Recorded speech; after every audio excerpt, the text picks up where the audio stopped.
दो बैल और शेर की कहानी। किसी जंगल में दो बैल रहते थे, एक लाल और एक सफेद, जिनकी आपस में गहरी दोस्ती थी। एक साथ घूमना फिरना और चरने के लिए भी एक साथ आना जाना। उनकी इस मिसाली दोस्ती की वजह से इस जंगल का शेर उन पर हाथ नहीं डाल सकता था। उसने जब कभी उनमें से किसी एक पर हमला किया तो दोनों ने मिलकर इसकी वो दरगत बनाई कि शेर को अपनी जान के लाले पड़ जाते।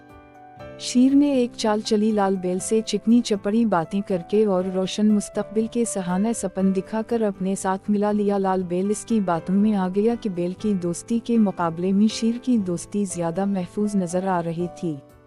लाल बैल जब शेर से मिल गया और सफेद बैल अकेला रह गया तो चंद दिनों के बाद शेर ने इसके शिकार का प्रोग्राम बनाया और इस पर हमला कर दिया। पहले तो दोनों मिलकर शेर को भगा दिया करते थे, मगर अब अकेले बैल के लिए शेर का मुकाबला मुश्किल हो गया।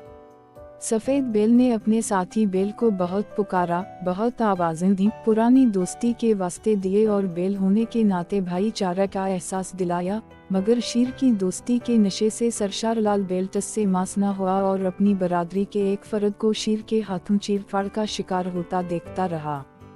वो आज बहुत खुश और मुतमईन था कि शक्र है मैं इसके साथ नहीं था, वरना आज मेरा काम भी इसके साथ ही तमाम हो जाता। थोड़े दिन गुजरे कि शेर ने उसे भी शिकार करने का प्रोग्राम बना लिया। जब शेर ने इस पर हमला किया तो लाल बैल ने जोर से डकारते हुए जंगल के बाशिंदों को ये पैगाम दिया कि मैं तो उसी दिन कत्ल हो गया था जिस दिन सफेद बैल कत्ल हुआ था।